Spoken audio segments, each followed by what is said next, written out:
a small, remote community in northern Spain, and an isolated airfield where aviation history is about to be made.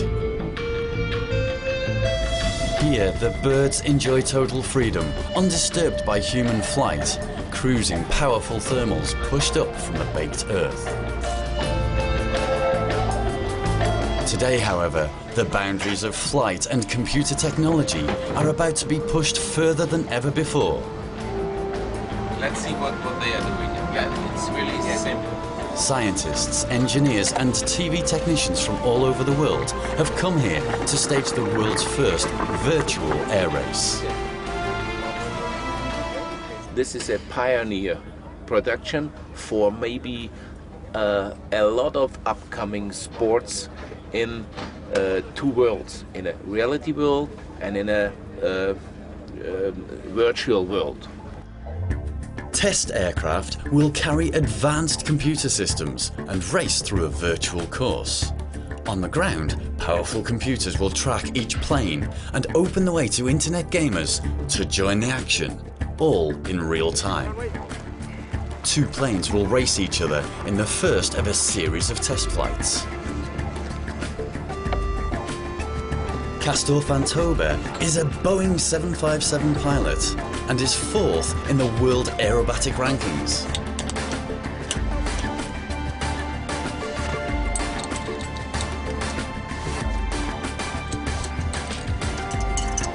He'll be subjected to massive G-forces, while a computer screen displays each twist and turn of the virtual course.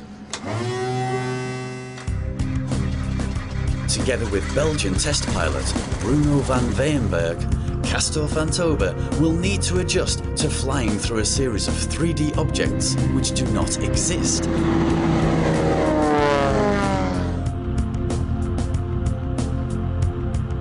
And above all, this is a race, where winning is a matter of personal pride and reputation. Okay, we've got the smoke on. They're coming in on the approach. They've split out. The virtual objects are deliberately challenging, only a few meters wider than the plane's wingspan, and hitting the objects produces an instant penalty. The course for that pilot just gets longer.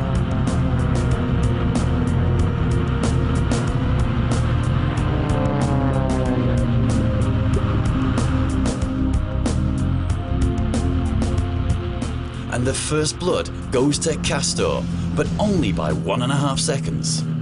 It's very interesting that you are moving in a real plane, trying to follow a video game, but you are getting more and more involved in the video game, although you know you are in a real plane, so the sensations are strong. We were very astonished that we were so concentrated on this virtual flying that you almost lose your awareness in the sky, your true awareness in the sky. Slowly we will try to integrate those systems so we can get more comfortable with it, and when we get more comfortable, it become very safe.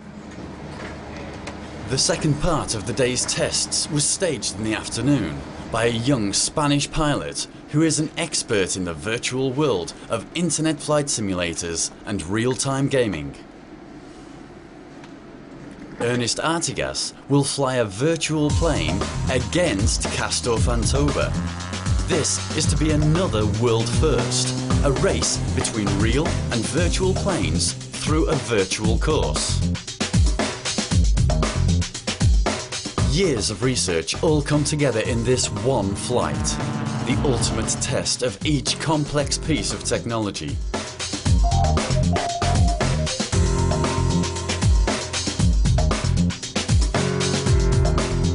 And in the end, it all comes together. The real and virtual worlds join seamlessly, and the virtual pilot is no pushover for Castor. Again, the result is extremely tight. Castor the winner by only a couple of seconds, but Ernest more than satisfied with his performance.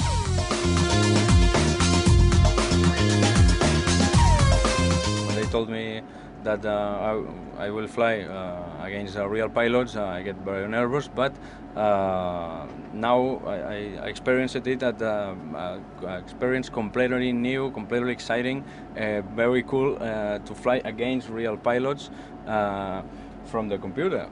It's never before I've done that. What we're trying to do with the Sky Challenge is really mix up real live racing with the whole world of possibilities of virtual objects. So here we have a race, we have two pilots trying to win, desperately trying to beat each other, but through a course that is automatically adjusting itself to how they fly. And we can use our imagination, we can make objects of any size, any shape, and I think it's just going to change not just flying as a sport, but many other different sports as well. Commercially, the Sky Challenge opens the way for spectacular head-to-head racing in front of massive crowds watching on outdoor video screens, while the internet will allow entire international communities to get involved in a totally new type of online competition. It's the media breakthrough that's been predicted for a long time.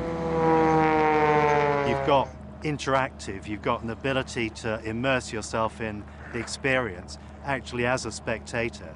So through the internet, it's going to empower this opportunity that genuinely has not existed before. But I think this is a real moment when you're bringing together 30 years of history and it's changing.